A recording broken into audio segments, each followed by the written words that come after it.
Hello, everybody. Thank you for tuning in to the Liberty Report. With us today, we have Daniel McAdams, our co-host. Daniel, welcome to the program.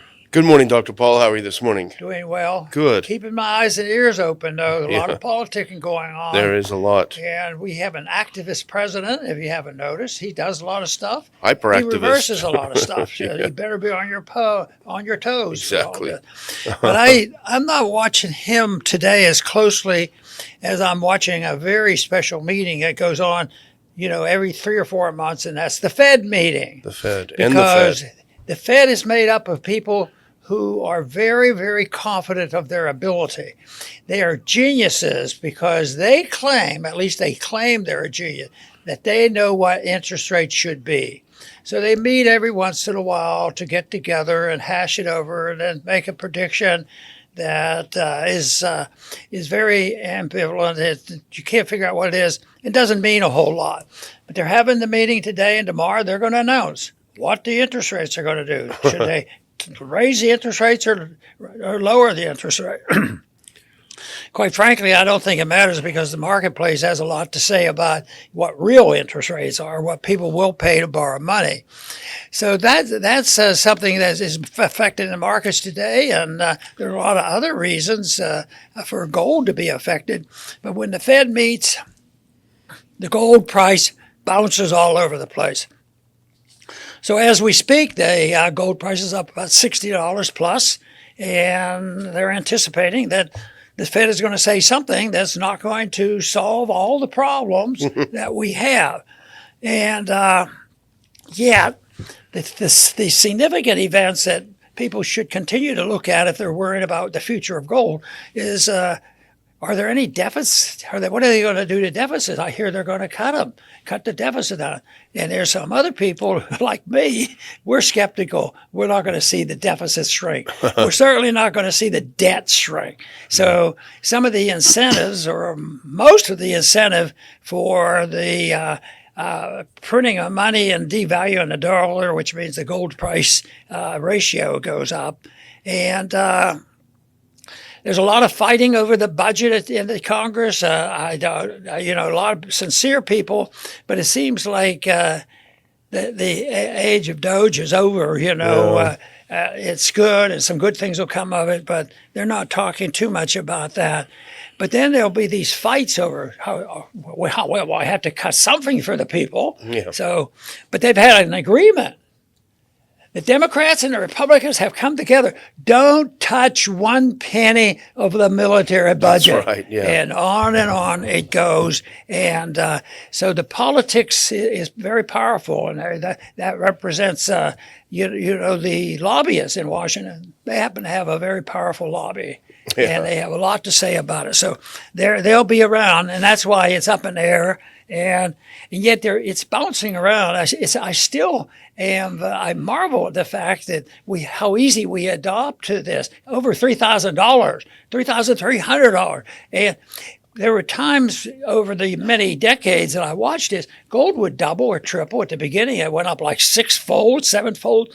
And, when you even talk about doubling gold, people say, what's $3,000? Is it going to double? Well, the history shows that it very well may get together. That it may, the market may insist on that, because I see no signs that they're going to quit the printing. The deficit's going to flow. And one of these days, everybody's going to recognize, maybe the dollar's not going to hold up.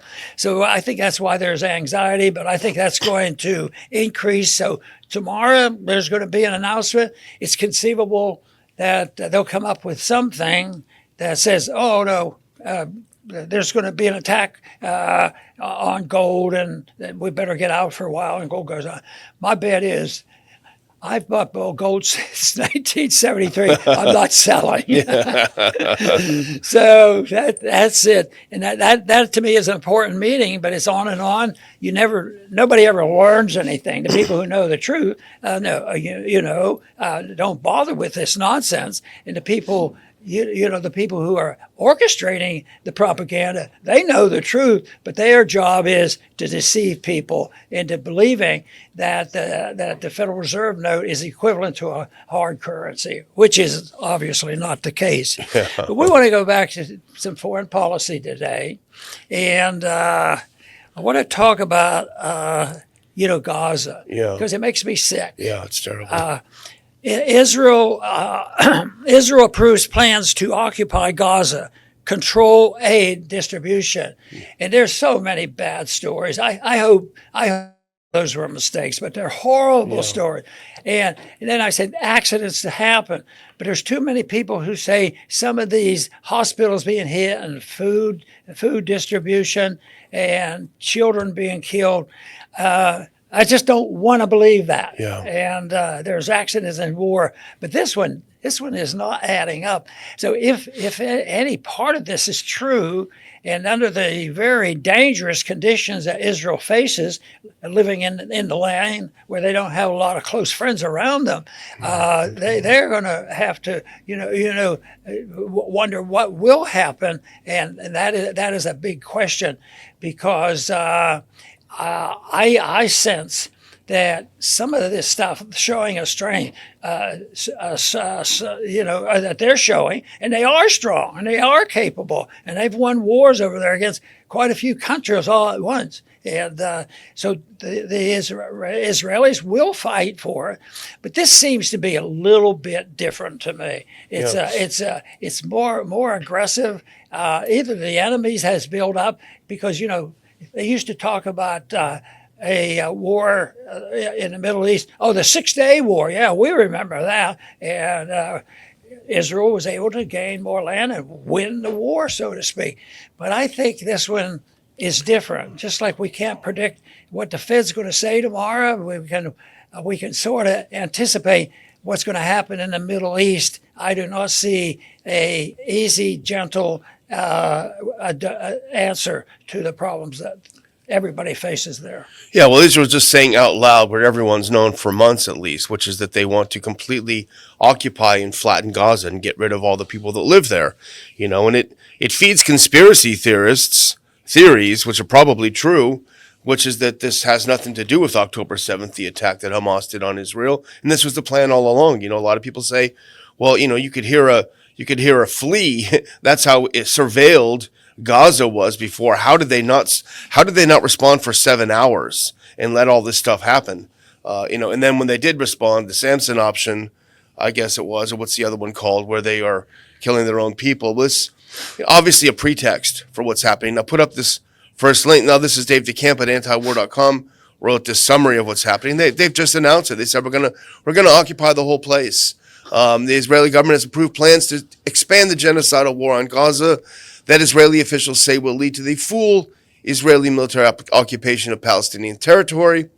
The plan involves capturing more territory in Gaza, expanding the so-called buffer zone, where the IDF has demolished virtually every structure, and forcibly displacing Palestinian civilians to move them to a small area of southern Gaza. Now, what that means, of course, is occupying everything. And remember when that first hospital was bombed, you remember that?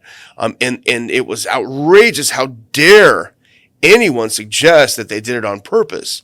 Well, since then, they've bombed every single hospital that's left, and they don't even try to pretend that it's something outrageous anymore. So this is what's happening. Now go to the next one. Axios is reporting that the plan involves flattening every single building that remains in Gaza and forcing the entire population into a single area and pressuring them to leave as part of an ethnic cleansing plan. Israeli Finance Minister Smotrich said Israel is finally going to occupy the Gaza Strip and was no longer afraid of the word occupation. So it's very clear it's ethnic cleansing. That's what they want to do. And frankly, I think, Dr. Paul, if any other country was doing this on earth, we probably would be bombing them, as we tend to do. But not in this case. Trump, unfortunately, is backstopping them. And I think the shift you talk about is very significant and very meaningful in a negative way, because, in the Middle East war, against the terrorists in Iraq. They were all you had to do. A terrorist, we're in there. We're going to start. We're willing to gamble on World War III. There are terrorists over there. They're going to bomb us and kill us. And that went on. Then we fight for 20 years and kill a lot of people. Oh, there really weren't terrorists. That was a small number, a group. But right now, I think the noise has shifted. They're not talking about. Just a segment. They're not talking about a couple hundred terrorists. What they do is that they have to clear the area of Hamas militants.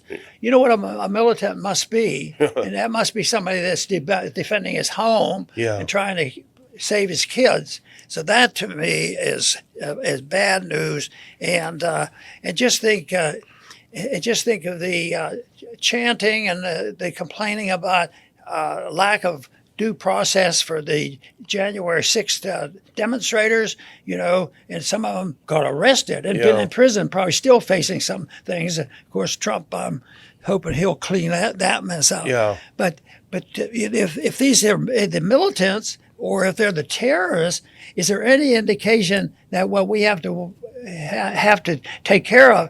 Because believe me, there are some terrorists on both sides, and there's some terrorists, because the whole situation, when a country or a people that is not allowed to be called a people are surrounded and they live with those bombs, they would become militant. I think I'd become militant too if I was put up with that. Your homeland, yeah, homeland, right. Well, I want to thank Georges for giving $30, saying thanks for speaking up. A lot of people are not speaking up. Go to that next clip. This is the Axios report says that President Trump isn't pushing for a ceasefire deal. That's not a surprise. And, quote, has effectively given Prime Minister Benjamin Netanyahu a green light to do as he sees fit. And what he does see fit to do is, of course, get rid of every building. The approval of the plan to take over Gaza comes after 2 months of a total Israeli blockade on the Strip, as children are starving to death due to the lack of aid. According to CBS News, the plan includes a mechanism to have a private security company distribute aid in Gaza, but there's no indication it will be implemented soon or that it would provide the relief needed to stave off a massive famine. And the thing that's most frustrating, Dr. Paul, is that one phone call could end this. President Trump could call Netanyahu and say, look, I'm tired of seeing kids starving to death. I know you got to deal with people who've attacked you. That's fine. Don't take it out on the kids.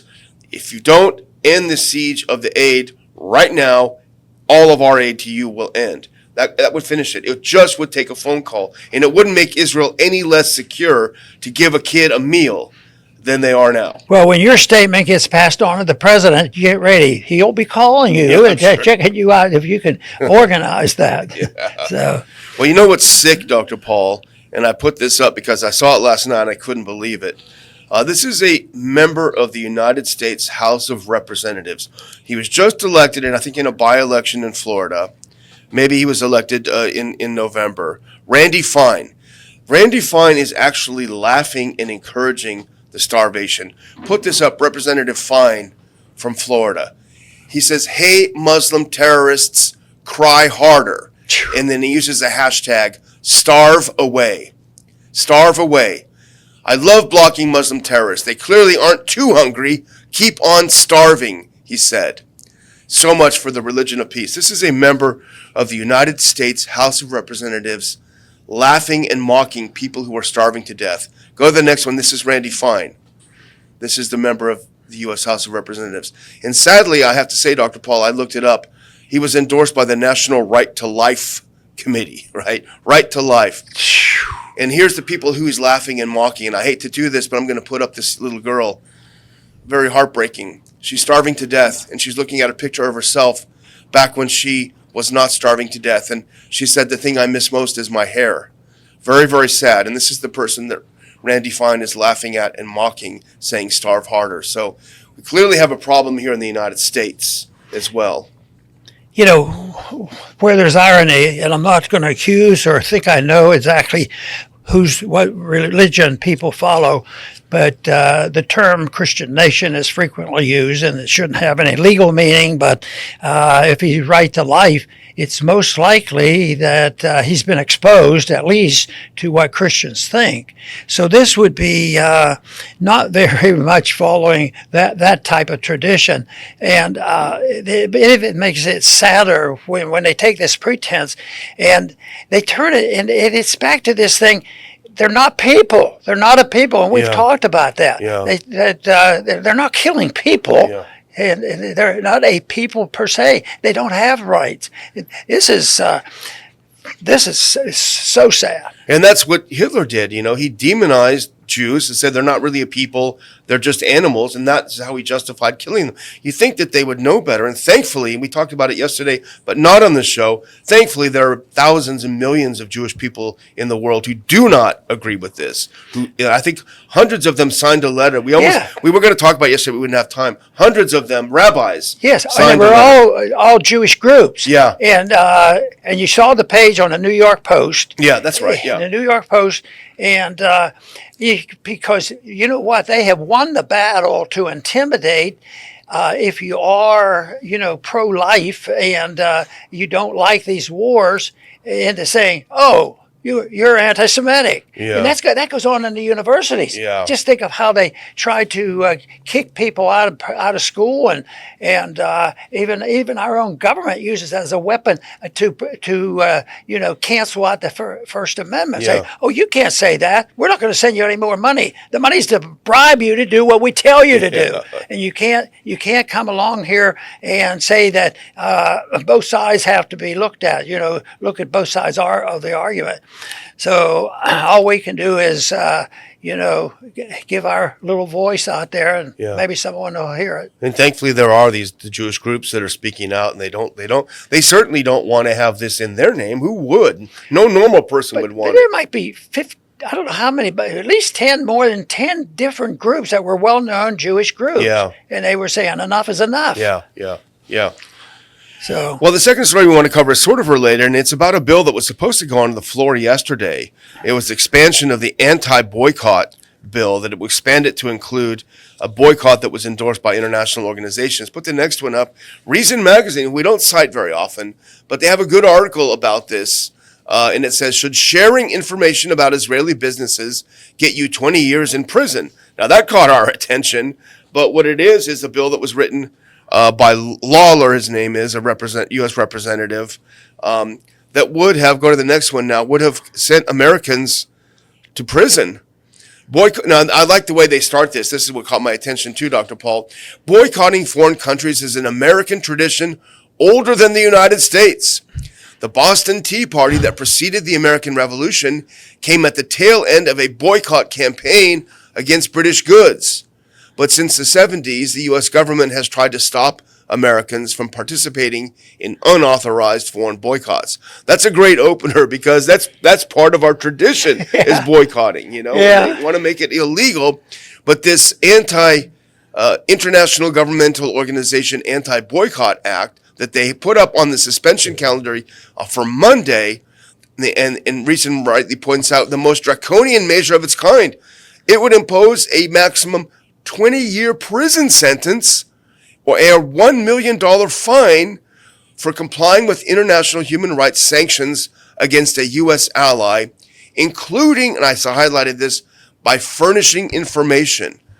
Go to jail for 20 years by furnishing information about a boycott. All of this is designed to secure the empire and expand the empire, because empires aren't static. And if you don't stay busy, you don't expand it and maintain what you have.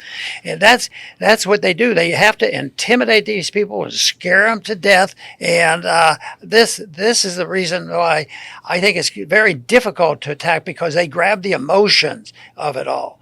And this whole thing of using money to bribe an educational system, first thing, it's wrong to take money from somebody who can't go to college and pay money to send rich kids to college and get a worthless degree. Yet they do that. Then they say, well, it's a gravy train for a lot of people. Professors, especially in universities, they have billions of dollars in there, Kitty. So they benefit from this, and then they want to live off it. Boy, they don't want it to dry up. Yep. So our government comes along and says, if you're going to talk like that, we're going to not send you any more money. So it's almost a blatant bribe. To you say what we tell you to say, especially on foreign policy, and that's not a good sign. Not a good sign. Well, thankfully, the bill was pulled, and that's because there was some unexpected Republican opposition, which is good to hear. And I know that Senator Paul on the Senate side was strongly opposed to it for First Amendment reasons. But also, and I'll put up that next clip, Marjorie Taylor Greene, who's been on fire lately, she's been very good.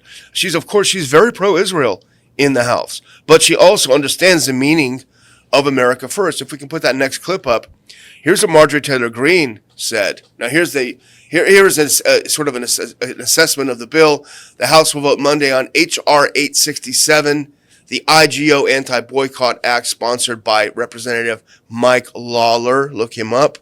Fines up to $1 million. 20 years in the slammer for Americans who participate in boycotts of Israel or its settlements if these boycotts are endorsed by international bodies like the UN or EU. Marjorie Taylor Greene said, I will be voting no. It's my job to defend Americans' rights to buy or boycott whomever they choose without the government harshly fining them or imprisoning them. But what I don't understand is why we are voting on a bill on behalf of other countries and not the president's executive orders that are for our country. Absolutely well said, Representative Marjorie Taylor Greene. We need to get her on the show. She's doing great lately. That'd be neat. She is. She's doing great. So it's not about Israel. It's about the ability to do what you want and say what you want. Free choice. Yeah, free choice. Yeah, free choice. But that people have whittled away that, because one thing authoritarians and dictatorship cannot stand is the truth. So I see all these battles throughout all of history, a battle between truth and people who are nihilists and they don't believe in truth. Yeah. It isn't like they're just making a mistake. Oh, a little white lie here will help. It's for their benefit, they argue. It's the fact that they have no respect for anybody who would dedicate themselves for telling the truth, because it muddies the water, it slows things up, it puts a dent, and people start challenging the dictators, because that's what they are. They're always good people trying to use their authority to take care of us, make us safe, make us secure, and people roll over, because what do? They get the people dependent. And they start at an early age. That is why the Department of Education and the takeover of education was not a very good idea. And that's been going on longer than the Department of Education. That's been going on for 100 years or more. And people become very dependent, and they're fortified by the intellectuals in the community. And they say, this is the best thing we can do. We live in a free country, and look at what we can give our people. Robbery and killing. Oh, my. Well, they pulled it because they didn't have the 2/3 necessary under the suspension of the rules. As you know, Dr. Paul, you need 2/3 of Congress, of the House, to accede to it. They don't have that, but they probably have 50%. So people, I would recommend keeping your eyes out for this bill, because they're going to try to sneak it in somewhere. They're going to try to get it passed, and they're going to want to put you in jail if you don't want to buy Israeli goods because you don't like the fact that they're starving people in Gaza. So anyway, I'm going to close out, Dr. Paul, and thank everyone for watching the show. We appreciate a lot of good comments. Thanks for those that have chipped in to help us keep the show going. Please don't forget to hit the like button, share the show, help us grow the show. You know, we're criticizing Trump a little bit when he does stuff we don't like, and that's getting us hammered in the numbers. You probably noticed that. It makes it hard. It's hard to not play on Team A or Team B, but be playing on team principle. So that's why your support is more important than ever now. Please help us grow the show, despite the fact that we'll criticize both sides if we need to. Over to you, Dr. Paul. Very good. You know, we talked about economics today, and we've talked a lot about foreign policy, and these are very important issues. And also, people do understand and watch closely, you know, an old-fashioned method of measuring the turmoil in the markets, and that's the dollar gold ratio. Some people call it the price of gold, but it's the value of the dollar that we want to deal with, and also the system that it breeds. And it breeds trouble, and I think that's coming to fruition, and we're seeing how it's going to be climactic in bringing down a lot of people. So it is a special time to be watching, because there are predictions. I look at them carefully. I know I can't predict timing, but I do believe the Austrian School of Economics teaches people to understand some truths about economics. If you print a lot of paper money and think that it's going to be redeemable in gold, and you lie to the people, it eventually fails. And that is a truism. What you can't say, it's going to fail in 1 year, 2 years, or 10 years, but it won't work. And in the meantime, a lot of people are going to suffer, and a lot of people are going to get very rich on it. That's one of the big seduction here, is on early ages of inflation, when they started out and people aren't aware of it. A lot of rich people get a lot richer. You can build more houses are built, and it also looks so good. And if you borrow money, they might write off the debt and all that, but eventually it gets caught up, and people realize the money is losing value. It might be at a steady pace, reasonably steady pace, but eventually it rapidly declines. It's contagious. It becomes a panic, and that's when it's a little bit too late to solve the problem. There's all kinds of thoughts and theories how people can protect themselves, in these categories. And to me, the most important thing you do is understand economics, understand what the politicians say, trying to sort out the authoritarians from those who want to seek truth, because that's all the difference in the world. We will never reach perfect truth, and we will never see a perfect dictator. Things end, but it's the movement. Which way are we going? Things we talked about today, I would say, indicates some very serious movement toward the dictatorships. I want to thank everybody for tuning in today. Please come back soon.